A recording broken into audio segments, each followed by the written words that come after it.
ഒരു കഥ പറയാം. ഐറുക്കുട്ടൻ്റെ ബർത്ത്ഡേക്ക് നമ്മൾ ബാലിക്ക് പോയ കഥ. ഐറുവിന് യാത്ര ചെയ്യാൻ ഭയങ്കര ഇഷ്ടമാണ്. പിന്നെ നമ്മളല്ലേ മോള്. എയർ ഏഷ്യയുടെ ഫ്ലൈറ്റിലാണ് നമ്മൾ ബാലിയിലേക്ക് പോകുന്നത്. പോകുന്ന വഴിക്ക് നമുക്ക് കോലാലംപൂർ ഒരു ലേ ഓവറും കിട്ടി. മിഡിൽ സീറ്റിൽ ആരും വരാത്തതുകൊണ്ട് ഐറു അത് കയ്യേറി. പോകുന്ന വഴിക്ക് നല്ല അടിപൊളി കുറേ കാഴ്ചകളുണ്ടായിരുന്നു.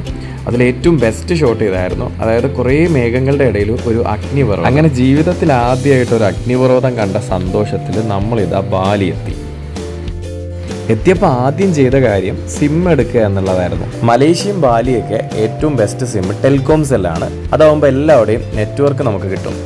എയർപോർട്ടിന് പുറത്തെത്തിയപ്പോൾ തന്നെ ഐറ ജാൻവി എന്നുള്ള ബോർഡും വെച്ചിട്ട് നമ്മുടെ ടൂർ ഗൈഡ് നമ്മുടെ കാത്തിരിക്കുന്നുണ്ടായിരുന്നു. Your name? Come to Bali. Yeah. Thank you so My much. name is Gustu. Gustu. Okay, Gustu. Thank you so much. അപ്പോൾ ഗുസ്തു ആണ് നമ്മുടെ എൻ്റയർ ടൂറിൻ്റെ ഗൈഡ്. അപ്പോൾ ഗുസ്തുവിൻ്റെ കൂടെ ഞാൻ കാർ പാർക്കിങ്ങിലേക്ക് പോയി. ഗുസ്തു ആളൊരു സംഭവമാണ്. പുള്ളിയെക്കുറിച്ച് ഞാൻ പിന്നീട് പറയാം. അങ്ങനെ ഗുസ്തുവിൻ്റെ കാറിൽ നമ്മൾ നേരെ ഹോട്ടൽ റൂമിലേക്കാണ് ആദ്യം പോയത്.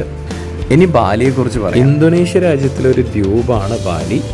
ഒരുപാട് ബീച്ചസും ക്ലിഫും അതുപോലെ ടെമ്പിൾസും പിന്നെ അഗ്നിപർവ്വതങ്ങളൊക്കെയുള്ള ഒരു വലിയ ദ്വീപാണ് ബാലി എന്ന് പറയുന്നത്. അപ്പോൾ നമ്മൾ പെട്ടെന്ന് ഹോട്ടലിലെത്തി ചെക്ക് ഇൻ ചെയ്തു. നല്ല വിശപ്പുള്ളതുകൊണ്ട് നേരെ നമ്മൾ റെസ്റ്റോറൻറ്റിലേക്ക് പോയി. അങ്ങനെ ബാലിനീസ് ക്യൂസിനൊക്കെ നമ്മൾ ട്രൈ ചെയ്തു. നസിഗുറിനൊരു രക്ഷയില്ലായിരുന്നു. അപ്പം ഞാൻ പറഞ്ഞതുപോലെ നമ്മൾ ബാലിയിൽ വരാൻ കാരണം നമ്മുടെ ഐറുവിൻ്റെ ഫസ്റ്റ് ബർത്ത്ഡേ ആയിരുന്നു. അത് ആഘോഷിക്കാനാണ് വന്നത്. അങ്ങനെ ചെറിയൊരു കേക്കൊക്കെ കട്ട് ചെയ്ത് ഐറുവിൻ്റെ ആദ്യത്തെ ബർത്ത്ഡേ നമ്മൾ ബാലിയിൽ ആഘോഷിച്ചു.